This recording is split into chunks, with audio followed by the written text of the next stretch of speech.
ERi-TV news broadcast crew and I, Delit Zahaya, are now ready for your daily news briefing at 10:30 local time. First, let us catch up with the major headlines.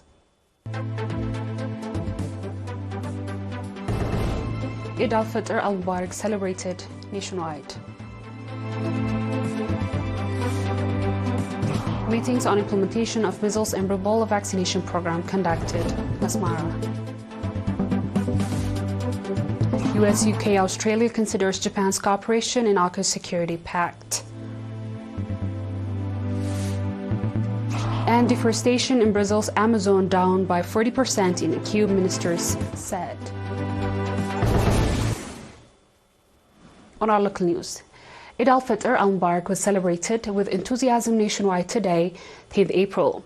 The celebration at Bahti Maskaram Square was graced by presence of senior government and PFDJ officials, religious leaders, members of diplomatic community, as well as a number of the faithful. Salat led by Sheikh Salim Ibrahim al-Mukhtar, General Secretary of the Central Office of the Eritrean Iftah at Islamic Affairs, was conducted. Speaking at the event, Sheikh Ibrahim gave briefing on the meaning of the Ramadan fasting and Eid al-Fitr and congratulated the Eritrean people in general and the followers of the Islamic faith in particular and the Eritrean Defense Forces.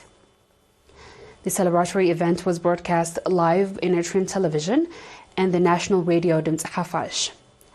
According to reporters, Eid al-Fitr al-Mubarak was colorfully celebrated across the country.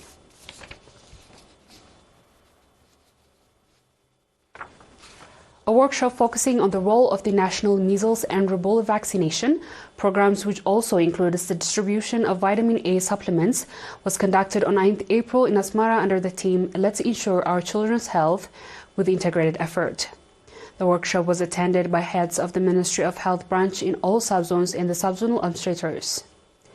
Mr. Tedros Adhanom, the national vaccination program, highlighted Eritrea's commendable track record in executing vaccination programs.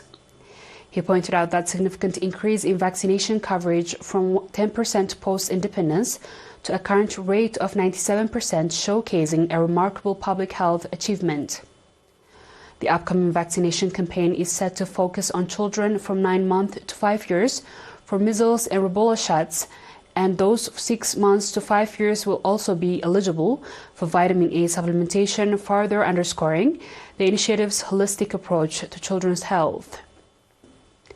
Colonel Gabrahanis Walegergis, the Director General of Social Service in the region, emphasized the critical link between children's health and the broader societal well-being.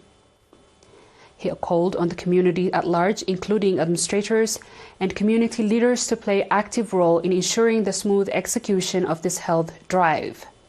The workshop facilitating through discussions on various surfaces of the program and wrapped up a unified pledge from attendees to dedicate themselves to successful implementation of the vaccination campaigns. The measles and rubella vaccination drive, accompanied by distribution of vitamin A, is scheduled to take place from April 24th to 28th, marking a significant step towards bolstering public health in the region.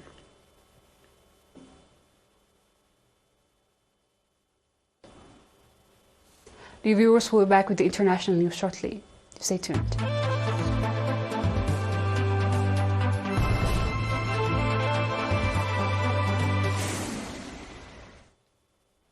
Welcome back.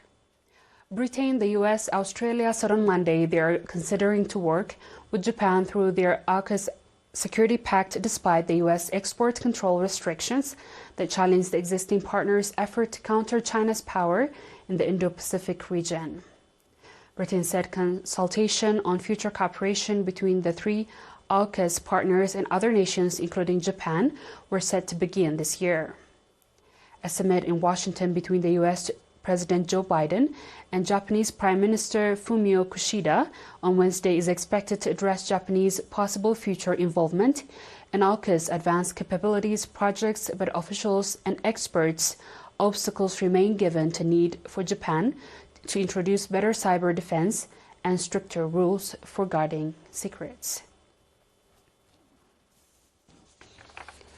On our last news, Deforestation in Brazil's Amazon has decreased 40% in the first 3 months of 2024 from a year earlier, Environment Minister Marina Silva said on Tuesday, citing data from space research agency INPE. Silva told reporters at an event in Brasilia that has data are highly significant because they follow 50% drop in deforestation in 2023. She did not provide detailed figures. Primary satellite data from available in INPE until March 28 showed 492 square kilometers of the Amazon were cleared in a period, a 41% drop on a yearly basis. Brazil's President Luiz Inácio Lula da Silva showed third non-consecutive term stated in 2023 has risked his international reputation on reducing deforestation in the South American country, with pledges to end illegal clearing by 2030. Last year, 5,153 square kilometers of the world's largest rainforests were cleared in Brazil, a 49.9% drop from 2022 and the lowest level since 2018, through still an area more than 6 times the size of the New York City. Dear viewers, we've come to the end of tonight's news. Let's have a quick recap of the headlines. Eid al-Fitr al-Mubarak celebrated nationwide. Meeting on implementation of measles and rubella vaccination program conducted in Asmara. US, UK, Australia considers Japan's cooperation in AUKUS security pact. Deforestation in Brazil's Amazon down by 40% in Q1, ministers says. That is all our local and international news. Dear viewers, thanks for watching.